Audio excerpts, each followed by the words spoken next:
네, 안녕하세요. 자, 이번 주도 시험 보시느라고 고생 많으셨습니다. 자, 오늘 이번 주는 이제 출제 가능성이 1번이 가장 높고요. 2번은 이제 작년에 이제 출제된 건데 거기서 이제 기출되지 않은 그런 포인트까지 한번 더 살펴보도록 하고요. 3번은 나온 지 꽤 됐는데, 그쵸? 우리 부관 문제가 13회, 20회 두 번 나왔는데 또 나온다 그러면 이제 부관 중에서 부담 요 정도가 이제 출제 가능성이 높은 그런 쟁점이 되겠습니다.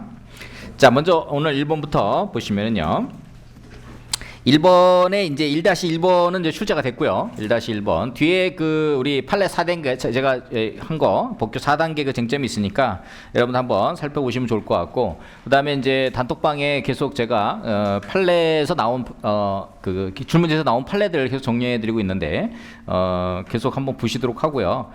우리 스터디 하면서 또 그 뭐 단과에서는 제가 나눠 드리고 있는데 스터디 하면서도 필요한 그런 부분들을 한번 여러분들한테 20년치 너무 많더라고 보니까 10년치 정도 해서 그렇죠? 너무 많아서 너무 박사님 너무 많다 그래서 10년치만 드려도 계속되는 판례 뭐 2007도 2384 뭐 2008도 19587 너무 많이 나와가지고 2008도 822 너무 많이 나와가지고 그렇죠? 여러분도 단톡방에서 보면서 너무 놀랄 겁니다. 그렇죠? 최근 5년 기출 문제가 계속해서 반복적으로 출제되고 있다는 것도 아주 특징 중에 하나죠. 자, 이주대책은 지금까지 이제 그 이주대책 자체로보다는 요게 이제 처분사유 추가 변경으로 한번 나오고요. 그렇죠? 처분사유 추가 변경 요거로 한 번 나오고, 그다음에 오늘 1번 문제에서 2013도 10885로 해서 이게 이제 소지 분양 대상자, 소지 분양 대상자, 그다음에 일반 분양 대상자 이렇게 해 가지고 분양 대상자 이렇게 해가지고 요게 이제 처분성 여부로 해서 처분성 있는지 여부, 그 다음에 이거에 대한 다툼으로서 항고소송 요거로 해서 출제가 됐습니다. 그런데 이제 순수하게 오늘 1번처럼 이주대책으로 해서 출제되진 않았어요. 그렇죠? 한 20년치 기출문제 중에서 구체적으로 딱 떨어지게 이주대책으로 해서 출제되지 않았기 때문에 이주대책에 관련된 그 포인트와 그 다음에 그 오늘 2번 문제, 사실은 2번 문제가 지금 행정부 시험하고 변호사 시험 이런 데서 전부 다 출제가 된 거거든요. 그래서 2번 문제가 물음 1-2번 문제가 가장 출제 가능성이 높은 그 쟁점입니다. 그렇죠? 어렵지는 않은데 요 쟁점을 여러분들이 정확하게 꿰뚫고 이렇게 가셔야 되겠습니다. 자, 뭐 목차 한번 보시면은요. 사실은 뭐 그 10점, 5점, 5점, 10점 이래서 바로 뭐 논점의 정리, 사실은 뭐 실제 답안 쓸 때는 한 15점 정도 대부분 다 한 10점에서 15분 정도 되는 건데, 실제 이제 답안을 구성할 때 여러분들이 한 10점 정도 분량이면 바로 이제 지금처럼 포인트를 짚고 넘어가시면 되겠습니다. 이주대책 자체를 이제 물어봤죠? 물어봐서 그러면 이제 이주대책 바로 그냥 이주대책에 대한 의의, 그렇죠? 이주대책에 대한 이주대책 의의와 취지 바로 쓸 수 있고요. 그렇죠? 자, 그러면은 이주대책이 뭐냐? 그렇죠? 토지보상법상 이주대책이란 공익사업 시행으로 인해서 정확하게 써야 돼요. 주거용 건축물을 제공함에 따라 생활의 근거를 상실하게 되는 자들에 대해서 사업 시행자가 대지를 조성하거나 주택을 건설해서 공급하는 걸 기본적으로 우리가 이주대책이라고 한다. 근데 이제 광범위한 이주대책으로 보면은요. 광범위한 이주대책은 세 가지 유형이 있어요. 하나는 뭐냐면은 새로운 이주단지를 조성해 주는 게 하나 있고요. 그 다음에 지금처럼 이제 특별공급, 해당 그 필지에서 택지 개발해가지고 아파트나 이런 거 올리면은 거기다가 아파트 입주권하고 택지 분양권을 주는 게 이제 특별공급이 있고요. 그 다음에 이주 정착금으로 주는 경우가 있습니다. 이게 광범위한 형태의, 물론 이제 이주 대책하고 이주정착금 따로 우리 법률에서 규율하고 있지만 이게 광범위하게 보면 한 세 가지 유형 중에 있고요. 보통은 이제 첫 번째, 두 번째를 주는데 지금은 이제 새로운 이주단지를 조성하게 되면 돈이 너무 많이 들어요. 예를 들면 78조 제1항하고 제4항이 강행 규정으로서 만약에 이주대책을 해주게 되면은 거기에 대한 가스, 수도, 전기, 도로, 그쵸? 이런 생활 기본시설까지 모두 해줘야 되기 때문에 새로운 이주단지를 조성하는 것은 사실 현실적으로 되게 어려워요. 그래서 지금은 택지 개발이라든지 아파트 이런 거 공익사업을 하게 되면 그 해당 택지 개발지구 안에 아파트나 택지를 줌으로 인해서 그걸 특별공급이라고 하는데 이거를 우리가 실무적으로는 수분양권, 다들수 분양권. 그래서 이 분양권을 받는다. 그래서 수분양권이라는 표현을 쓰고 있죠. 그래서 아파트 입주권이나 택지 분양권을 특별 공급 형태로 실무적으로 주는 것이 이제 일반적인 내용이 되겠습니다. 자, 그러면 이제 이주대책이 딱 나왔다 그러면 여러분들이 항상 빼먹지 말아야 될 게 이제 법학은 개념학이니까 개념 적어주고, 그 다음에 개념 적어주고 제일 중요한 게 뭐예요? 근거, 법적 근거를 적어주는 것이 매우 중요하다. 그렇죠? 그래서 의 취지하고, 그 다음에 이게 생활보상이죠. 생활보상, 인간다운 생활을 보장하는. 그 다음에 법적 근거로는 우리 크게 보면은 이제 헌법 제23조 23조 플러스 34조 통일설이긴 한데 여기까지 쓰게 되면 이게 넓어지잖아요, 범위가. 그렇죠? 그러니까 토지보상법 제78조 제1항 요걸 근거로 해서 적어주시면 되겠습니다. 자, 그 다음에 이에 대한 이제 수립 실시에 대한 요건이 있죠. 시행령 제40조에서 뭐 10% 이상이어야 되고 뭐 이런 내용들이 있습니다. 그런 내용도 간략히 적어주고요. 그 다음에 4페이지 넘겨보시면 목차 기본적인 내용이니까 그냥 뭐 요건이라든지 내용 같은 경우, 그쵸? 이런 것들은 기본적으로 여러분들이 법령에 있는 그런 내용들을 적어주시면 되겠고, 그 다음에 이러한 그 이주대책의 구체적인 내용들은 도로, 급수시설, 배수시설, 그 밖에, 그쵸? 생활 기본시설까지 포함시켜서 주는 거예요. 그냥 땅만 주고 그러는 게 아니라 또 집만 주는 게 아니라 그 사람이 살 수 있는 그러한 생활 기본 시설을 줘야 되고 10% 이상이어야 되고, 그쵸? 그런 부분들을 적실한 다음에 만약에 이제 택지개발 촉진법이라든가 뭐 주택법 등에 의해서 택지나 주택을 공급한 경우는 요거를 이주택 실시한 곳으로, 그쵸? 이렇게 본다. 이런 내용까지. 그런 내용 이제 첫 번째, 두 번째 목차에서 그래서 요걸 하나로 이제 뭐 해서 쓸 수도 있고요. 그 다음에 세 번째 목차에서 자, 이주대책 대상자 확인 결정, 그쵸? 요 확인 결정은 실무적으로 한 세 가지 유형으로 볼 수 있습니다. 지금 여기서 나온 요 소지 분양 대상자, 일반 분양 대상자 요거 하나 케이스가 있고요. 두 번째 85제곱미터 자진 이주를 하는 사람한테 85제곱미터, 그 다음에 그 재결까지 버틴 사람한테 65제곱미터. 그러니까 큰 걸 주든지 아니면 작은 걸 주든지, 그쵸? 그 다음에 요거는 대상자, 그 다음에 또 하나가 뭐냐면은 이주대책 확인 결정을 통해서 야, 너는 되는 사람, 너는 안 되는 사람, 그쵸? 요런 식으로 해서 요거는 이제 우리가 이제 그 소지 분양 대상자라는 거는 기본적으로 이게 우리가 조합원처럼 이거는 그냥 그 소지 분양 대상자 한 사람들은 조합원처럼 예를 들자면 70% 싸게 주고 일반 분양 대상자는 그냥 100% 그냥 금액으로 주는 거예요. 그렇죠? 자, 그런처럼 요렇게 하는 것도 하나의 처분이고 85제곱미터, 65제곱미터 요것도 처분이고 너는 대상자야, 너는 대상자가 아니야. 요것도 처분이고. 그렇죠? 요런 형태로 해서 세 가지 유형이 나왔을 때 이거 다 처분이고 이거를 다투는 것은 항고소송으로 다투야 된다. 이게 이제 판례 내용이고. 근데 여기다가 여러분이 공법상 당사자소송 제기하는 케이스는 어떤 거냐면 요런 대상자야 너, 아니면 요거 85제곱미터 65제곱미터야, 아니면 너는 대상자야 아니야 라고 이렇게 세 가지 유형으로 나와 있는 케이스는 항고소송으로 처분으로 봐서 항고소송으로 다투는데, 만약에 이제 분양 절차가 종결됐거나 신청기간이 도과해서 더 이상 이 사람이 이러한 부분들을 받을 수가 없는 상황이 생긴 거잖아요. 그렇죠? 근데 나한테 권리는 있어. 78조 1항 대상자이긴 맞아. 근데 내가 이 처분 대상자는 못 됐어요. 왜냐면 분양 절차 종결됐고 신청기간이 도과했다. 이런 경우에는 공법상 당사자성으로서 나의 법적 지위를 보호받아가지고 소송을 통해서 이제 권리구제를 받을 수 있는 거죠. 그렇죠? 그래서 여러분들이 답안했을 때는 1차적으로는 처분으로서 항고소송을 써줘야 돼. 그쵸? 이것까지 확대해서 써주는 거는 이제 결론 부분에다가 써주는 거고, 일단 이주대책 대상자 확인 결정에 관련된 이 판례는 기본적으로 처분이고 이에 대한 소송은 항고소송이다. 이렇게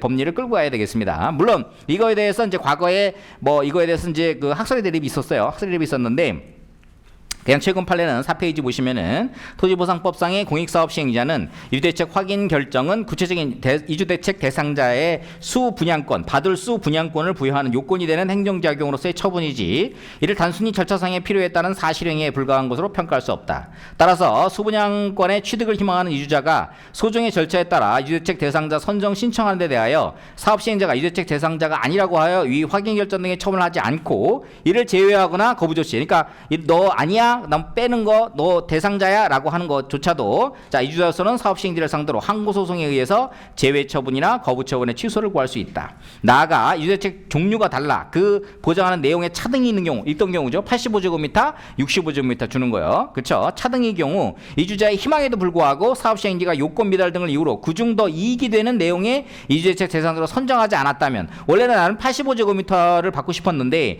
이게 재결까지 가가지고 원래 협의를 하면은 85제곱미터 75제곱미터, 재결까지 가면 65제곱미터. 나는 큰 걸 받고 싶었는데 그걸 선정하지 않았다면 이 또한 이주자의 권리 의무의 직접적인 변동을 초래한 행위로서 항고소송의 대상이 된다. 그래서 여러분들이 문제에서 소지 분양 대상자, 일반 분양 대상 이것도 하나의 처분으로 보고 그 다음에 85제곱미터, 65제곱미터로 해서 그 내용을 결정하는 것도 이것도 처분으로 보고 너 대상자야, 너 제외야, 거부야 이것도 처분으로 본다는 거예요. 세 개 다 그런 처분으로 봐서 이걸 뭘로 다툰다? 항고소송으로 1차적으로 다툰다. 이렇게 정리하시면 되겠습니다. 만약에 이게 그 분양 절차가 종결됐다. 그 다음에 신청 기간이 도과했다. 이런 경우에 그쵸?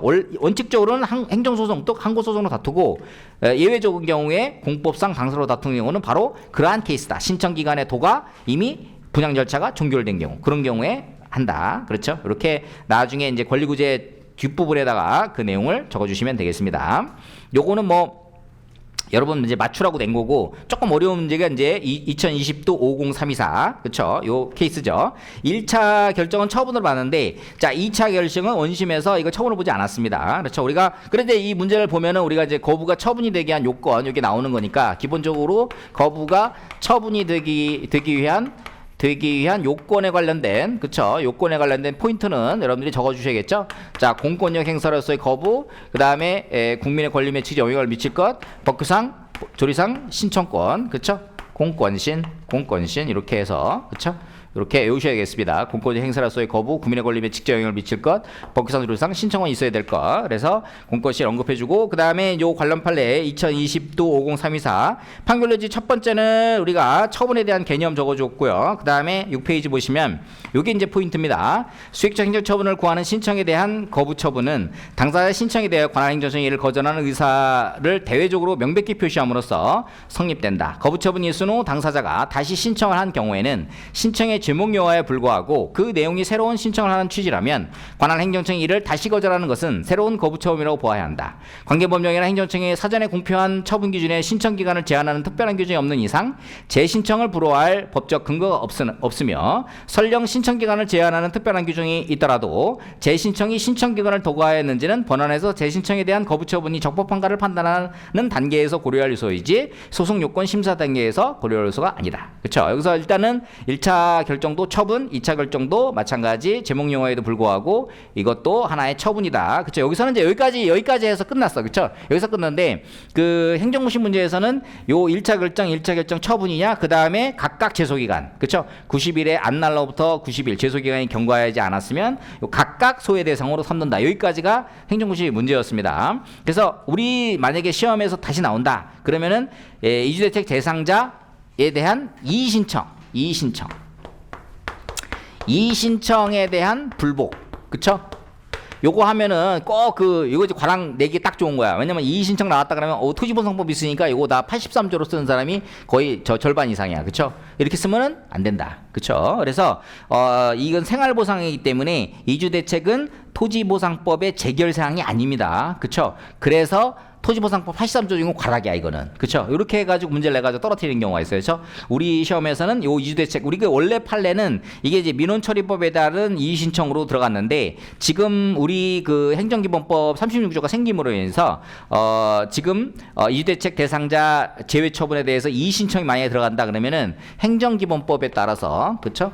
행정기본법 여기까지는 이제 2기, 3기 이렇게 그쵸? 그래서 그 36조 제4항 그렇죠? 토지보상법 이의신청 무조건 이거는 그 관계없이 다 과락 줄 알아요. 과락. 그렇죠? 2기 3기에 만약에 이주대책에 대해서 토지보상법 제 83조 썼다. 이거 무조건 과락이야. 알았죠? 그러니까 반드시 여러분들 꼭 기억해 두시기 바랍니다. 실전에서도 저는 이제 행정고시랑 그 채점위원 말씀을 들어봤는데 토지보상법 나오니까 이거 토지보상법의 이의신청인가 보다 해가지고 막 받은 사람들이 많았다 하더라고. 그렇죠? 다 가락. 그렇죠? 왜냐면 이거를 모르는 거야. 생활보상이지만 생활보상인 경우 일본적으로 이주대책은 재결사항이 아니라는 걸 모르는 거지. 그렇죠? 그러니까 그건 기본이 안 됐으니까 과락을 준 거예요. 그러니까 여러분들 그거는 꼭 빼먹지 말고 기억해 두시고 주거이전배는 대신 생활보상이지만 그렇죠? 손실보상의 일환이기 때문에 예외적으로 사업인정부터 재결 전에는 어디요? 공법상 당사로 다투고 재결이 있다 그러면 재결인 처분이 있었잖아. 그렇지? 제외한다 그러면 항고소송 다투고 징액을 요구한다 그러면 보증으로 다투고. 그게 이제 이주대책하고 주거이전배하고 큰 차이점이지. 그렇죠? 그렇게 여러분들 기억해 두시면 되겠습니다. 자, 그다음에 3번, 물음 3번. 이거 이제 배점과 무관하게 작성을 했습니다. 이거 공부 차원에서 한 거고요. 실제로 5점이다 그러면 한 페이지 정도니까, 그쵸? 거부 차원을 하면서 사전 통지와 그 다음에 이유제시 반드시 해야 되냐, 그쵸? 그러면 논리적으로 사전 통지와 이유제시 뭐다, 그쵸? 앞에다 한꺼번에 적을 수도 있겠고, 그죠? 그 다음에 사전 통지 적고, 그 다음에 이유제시 적고, 이렇게. 요거는 사전 통지 먼저 적고, 이유제시 적고, 이렇게 했습니다. 그래서 5점 정도니까 목차 4개 정도에서 앞부분에서 관련된 개념, 그 다음에 그와 관련된 판례 결론 내고, 그 다음에 거부 처분에서 이유제시 개념 적고, 그에 대한 판례 결론, 규정과 판례 결론 내고, 이런 식으로 해서 5점이면 한 4개 정도 목차에서 이렇게 할 거고요. 실제 이제 공부 차원에서는 제가 내용을 많이 실어놨습니다. 그래서 요거를 실제로 압축적으로 정리하는 훈련을 좀 하셔야겠죠. 자, 사전통지 개념이 뭐냐? 행정절차법 제21조에서 행정청이 불이익한 처분을 함에 있어서 반드시 일정한 미리 상대방에게 일정한 사항을 통지함으로써 행정절차에 참여를 보장하기 위한 겁니다. 그렇죠? 그러면 이제 거부처분이 사전통지를 요하는 거냐? 이 부분에 대해서 이제 견해 대립이 있어요. 긍정하는 견해, 부정하는 소극설, 적극설, 그 다음에 제한적 긍정설이 있는데, 자, 종전 판례는 거부처분에 대해서 사전통지 대상이 아니다라는 판례가 있고요. 최근에 2013도 1560에서는 이게 이제 재량행위의 경우에 있어서 우리가 유대책 관련된 건 줄 수도 있고 안 줄 수도 있고 그런 거잖아요. 그렇죠? 물론 이제 그 요건을 구비한다는 반드시 줘야 되는 부분도 있지만 어쨌든 간에 큰 거 줄지 작은 거 줄지 그런 부분에 있어서 사업시행자의 재량이란 말이에요. 그렇죠? 이 재량의 영역에서는 7페이지 밑에 2013도 1560 판결을 보면은, 자, 재량의 경우에 이와 같이 사전 통지의 흠결로 민원인에게 의견 제출의 기회를 주지 아니하는 결과 민원조정위원회 심의 과정에서 고려 대상에 마땅히 포함시켜야 할 사항을 누락하는 등 재량권의 불행사 또는 해태를 볼 수 있는 구체적 사정이 있다면 거부 처분은 이러한 재량권 이탈 남용한 것으로 위법하다. 그렇죠? 그래서 거부 처분의 경우에도 일정한 경우에는 사전 통지를 해야 된다. 그렇죠? 이런 부분 하고, 그다음에 거부 차원에서 이유제시 우리가 기본적으로 뭐예요?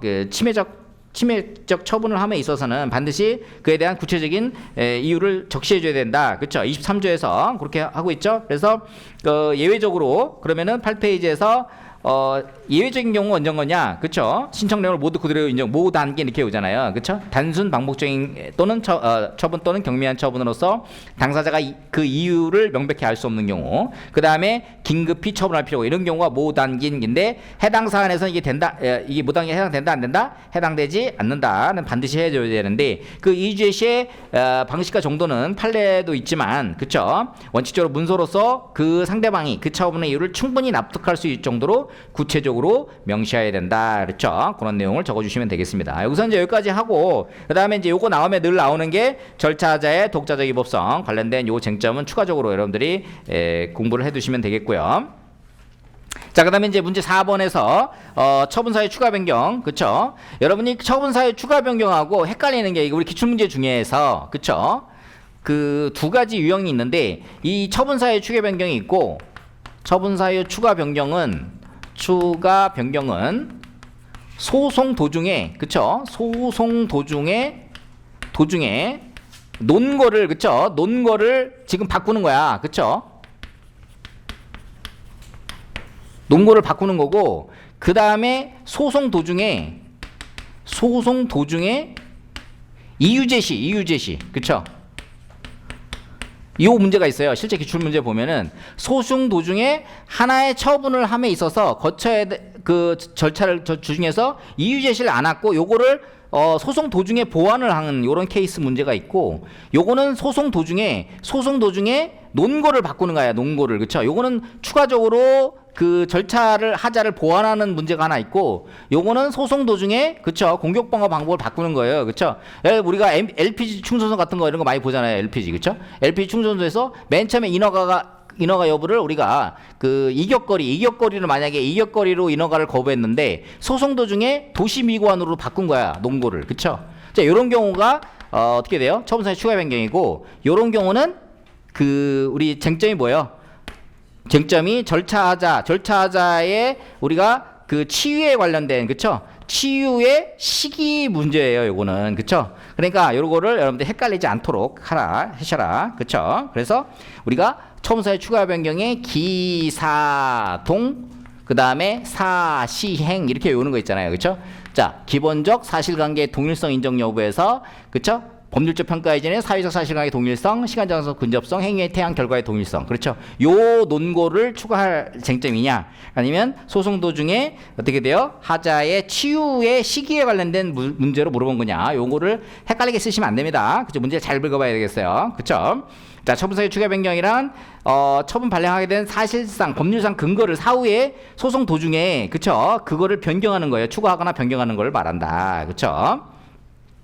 자, 그래서 학설, 그래서 요거를 소송 경제 차원에서 긍정하는 경우가 있고, 아니다, 이거 하면 안 된다. 그쵸. 방어권 측면에서 안 된다. 그쵸. 제한적 긍정설, 그쵸. 원칙적으로는 부정하지만 예외적인 경우에 우리가 기본적 사실관계 동일성 인정되는 범위 내에서 가능하다. 이게 이제 판례의 태도죠. 그렇죠. 그래서 그러면 10페이지에서 그러면 처분사유 추가 변경이 인정되기 위해서는 처분 당시 객관적으로 존재했던 사실이어야 되고요.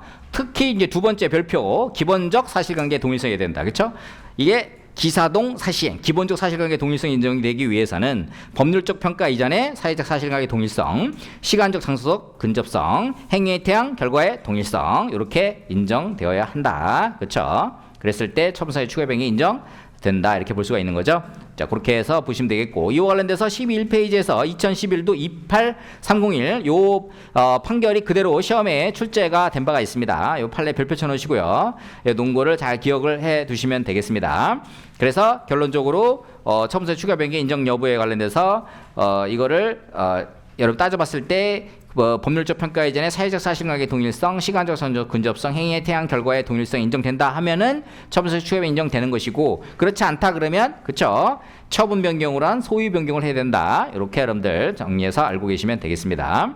요거는 이제 기출된 거니까 한 처분사유 추가 변경 한 2번 정도 나왔어요. 2번, 지금까지 한 20년 기출문 중에서 2번 정도 나왔는데 뭐 크게 논고가 어려운 논문은 아니었습니다. 자, 문제 2번 같은 경우는 지금까지 이제 환매권에서 이제 안 내온 거 한번 살펴보면요.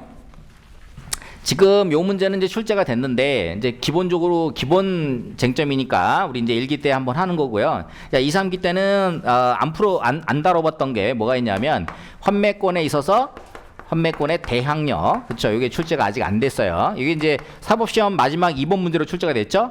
그 다음에 토지보상법 91조 제6항, 그쵸? 6항의 환매권 행사 제한에 관련된, 다른 말로 공익사업 변환에 관련된 문제는 딱 떨어지게 최근에 안 나왔어요. 과거에 나온 바가 있고요. 그 다음에 환매권의 통지 의무는 이거 뭐요? 법상 의무고, 이를 위반하면 불법행위에다 손해배상 책임. 요건 안 나왔어요. 그쵸? 요 세 문제는 구체적으로 최근 기출문제에서는 나오지 않았다. 그쵸? 그러니까 요거는 여러분들이 잘 정리해 두시고요. 그 다음에 환매권에 관련된 요 관련돼서 이거 이제 그 우연찮게 제가 그 시험 채점에 뵀는데요. 여쭤봤더니 관련된 그 판례, 그쵸? 판례 논고를 잘 써야 좋은 득점을 한다, 이런 말씀을 하시더라고요. 그렇죠?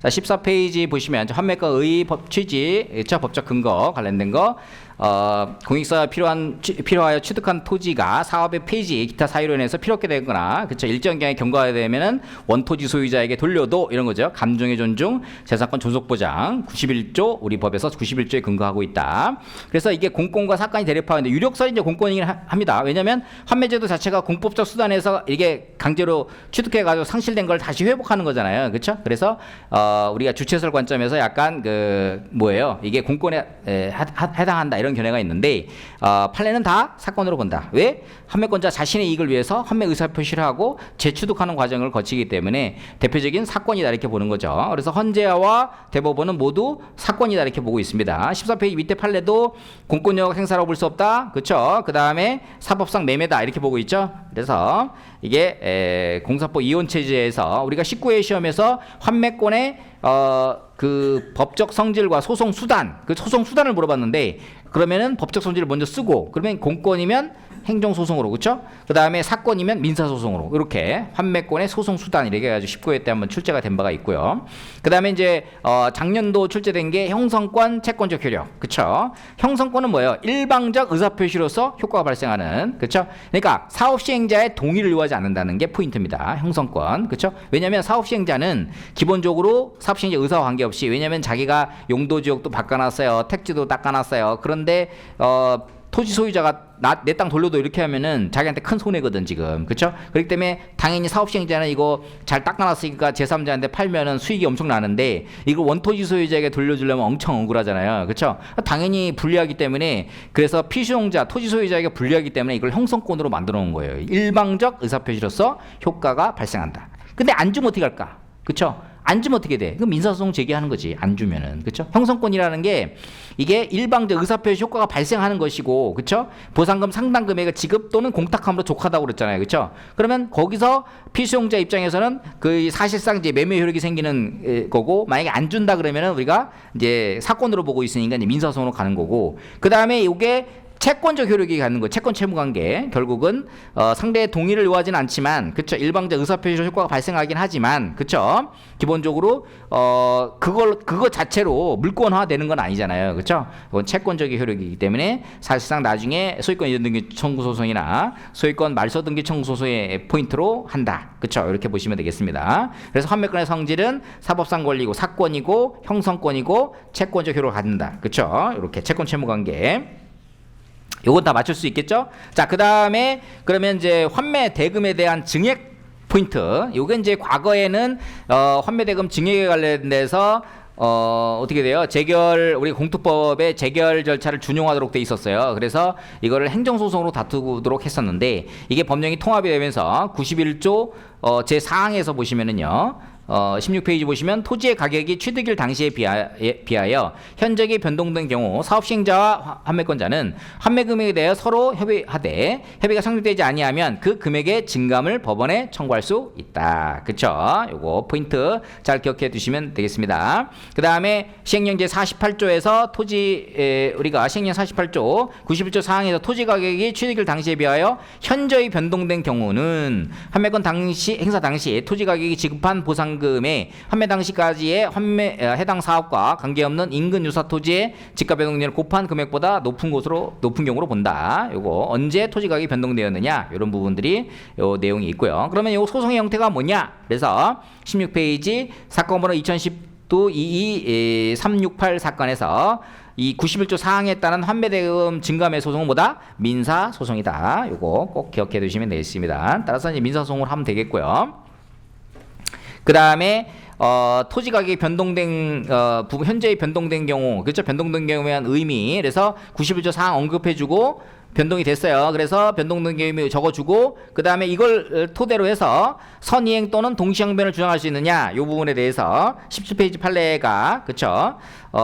요 별표 쳐놓으시고 꼭 기억해 주시기 바랍니다. 2006-49277 뒤에 사실관계라든지 내용 같은 거 쟁점들은 다 있으니까 여러분들이 뒤에 한번 읽어보시면 되는데, 자, 토지보상법 91조에 의한 환매는 환매기간 내 환매 요건이 발생하면 환매가자가 지급받은 보상금의 상당한 금액을 사업시행자가 미리 지급하고 일방적으로 의사표시를 함으로써 사업시행자의 의사와 관계없이 환매가 성립하고 토지 가격이 취득 당시에 비하여 현저히 변경되었다라도 같은 법 제91조 사항에 의하여 당사자 간의 금액에 관한 협의가 성립하거나 사업시행자 또는 환매권자가 그 금액의 증감을 법원에 청구하여 법원에서 그 금액이 확정되지 않는 한 그 가격이 현저히 등기한 경우이거나 하락한 경우이거를 묻지 않고 환매권을 행사하기 위해서는 지급받은 보상금 상당액을 미리 지급해야 하고, 또한 이로써 족하며 사업시행자는 소로서 법원에 환매대금의 증액을 청구할 수 있을 뿐, 민사소송, 이 소는 민사소송이에요. 환매권 행사로 인한 소유권 이전등기 청구소송에서 환매대금 증액 청구권을 내세워 증액된 보상금 대금과 환매대금과 보상금 상당의 차액을 지급할 것을 선이행 또는 동시행변으로 주장할 수 없다. 왜? 환매권은 형성권이니까. 그렇죠? 그래서 이렇게 할 수 없다. 현저히 변동된 경우보다 선이행 또는 동시행변 주장을 할 수 없다. 왜? 환매권은 형성권이니까. 일방적 의사표시 효과가 발생하는 거고, 그걸 가지고 야 너 그거 선이행해라 동시행변 주장할 수가 없다는 겁니다. 딸딸딸 기억해 두시고요. 그 다음에 이제 안 나온 거 요거 대항력, 그쵸? 대항력 제3자에게 대항할 수 있다. 91조 6항에 새로운 요건들 있죠? 새로운 요건들. 그래서 그 국가 원래 사업시행자 A 사업시행자가 뭐예요? 국가, 지자체, 공공기관이어야 되고, 새로운 사업시행자도 새로운 사업 시행자는 꼭 공공기관일 필요는 없다 이런 판례가 있죠. 그래서 4조 토지보상법 제4조 1호부터 5호 사업으로 해야 되고요. 그렇죠? 종전 사업도 사업 인정을 받아 새로운 사업도 사업 인정을 받거나 사업 인정 의제해야 된다. 그다음에 새로운 사업 시행자는 이 소유권을 가지고 있어야 된다. 그렇죠? 그래서 우리 그 초등학교 중학교 건립 사업에 관련된 내용은 원래 그 경기도인가 지자체가 갖고 있었다가 원래 교육청한테 줘야 되는데 그거를 그 아파트 민간 아파트 사업 시행자에게 교환 형태로 처분을 해버렸어요. 그럼 새롭게 취득해야 되잖아. 그래서 이게 91조 6항 환매권 행사 제한이 되지 않았던 그런 부분이고요. 환매권의 통지 의무는 법상 의무고 이를 위반하면 불법 행위에 따른 손해배상 책임이 있다. 요거 세 가지는 출제가 안 됐습니다. 그러니까 여기까지도 여러분 잘 받으실 필요가 있겠고요. 3번 문제 때문에 이제 그 제가 판례 저 논문 뒤에 있는 거 요 논문 참고하시기 바랍니다. 맨 뒤에다가 제가 논문 하나 실어드렸어요. 3번에 이제 부관 나온 것 중에서 부관 중에서 우리 부담 관련된 그 논문이니까 한번 참고하시면 되겠고요. 부가는 뭐 깊이 있게 지금까지 그 나온 건 없고 지금 13회 때는 독립쟁성 가능성, 독립취소 가능성 이렇게 해가지고 그 약간 이제 안에 좀 어렵게 좀 물어봤는데 20회 그때는 그냥 이게 독립한 소로 다툴 수 있느냐 이 정도까지 나왔어요. 그렇죠? 그래서 여러분들 이 정도까지 공부를 하시고 그 다음에 그 뒤에 이제 이런 내용들은 논문에서 한번 읽어보시면 되겠습니다.